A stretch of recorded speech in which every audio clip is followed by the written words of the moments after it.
यह video number 8 है। इसमें हम पृथ्वी पर जीवन की उत्पत्ति किस प्रकार हुई इसका अध्ययन करेंगे।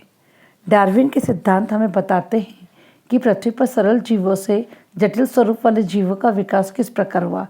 इसी प्रकार मेंडल के प्रयोगों से हमें एक पीढ़ी से दूसरी पीढ़ी में लक्षणों की वंशानुगति की कार्यविधि का पता चला, परंतु दोनों ही वैज्ञानिक यह बताने में असमर्थ रहे कि पृथ्वी पर जीवन की उत्पत्ति कैसे हुई, अर्थात इसका सर्वप्रथम प्रादुर्भाव किस प्रकार हुआ।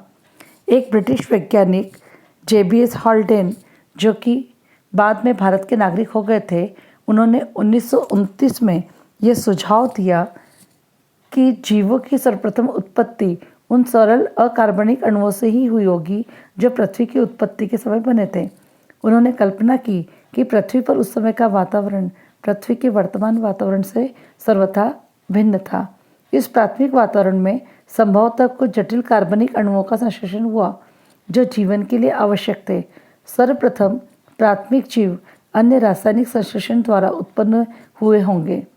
यह कार्बनिक अणु किस प्रकार उत्पन्न हुए, इसके उत्तर की परिकल्पना स्टैनले एल मिरर तथा हैरोल्ड सी यूरे ने 1953 में एक प्रयोग संपादित करके थी। उन्होंने कृत्रिम रूप से ऐसे वातावरण का निर्माण किया जो संभवतः प्राचीन वातावरण के समान था।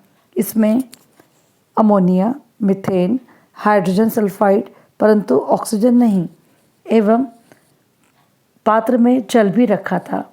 इसे उन्होंने 100 डिग्री सेल्सियस से कुछ कम ताप पर रखा। गैसों के मिश्रण में चिंगारियां उत्पन्न की गईं, जिससे आकाश में बिजली चमकती है। फिर एक सप्ताह के पश्चात 15% कार्बन मीथेन से सरल कार्बनिक यौगिकों का निर्माण हुआ। इसमें एमिनो अम्ल भी संश्लेषित हुए जो प्रोटीन के अणुओं का निर्माण करते हैं। इस प्रकार तो क्या आज भी जीवन की उत्पत्ति हो सकती है?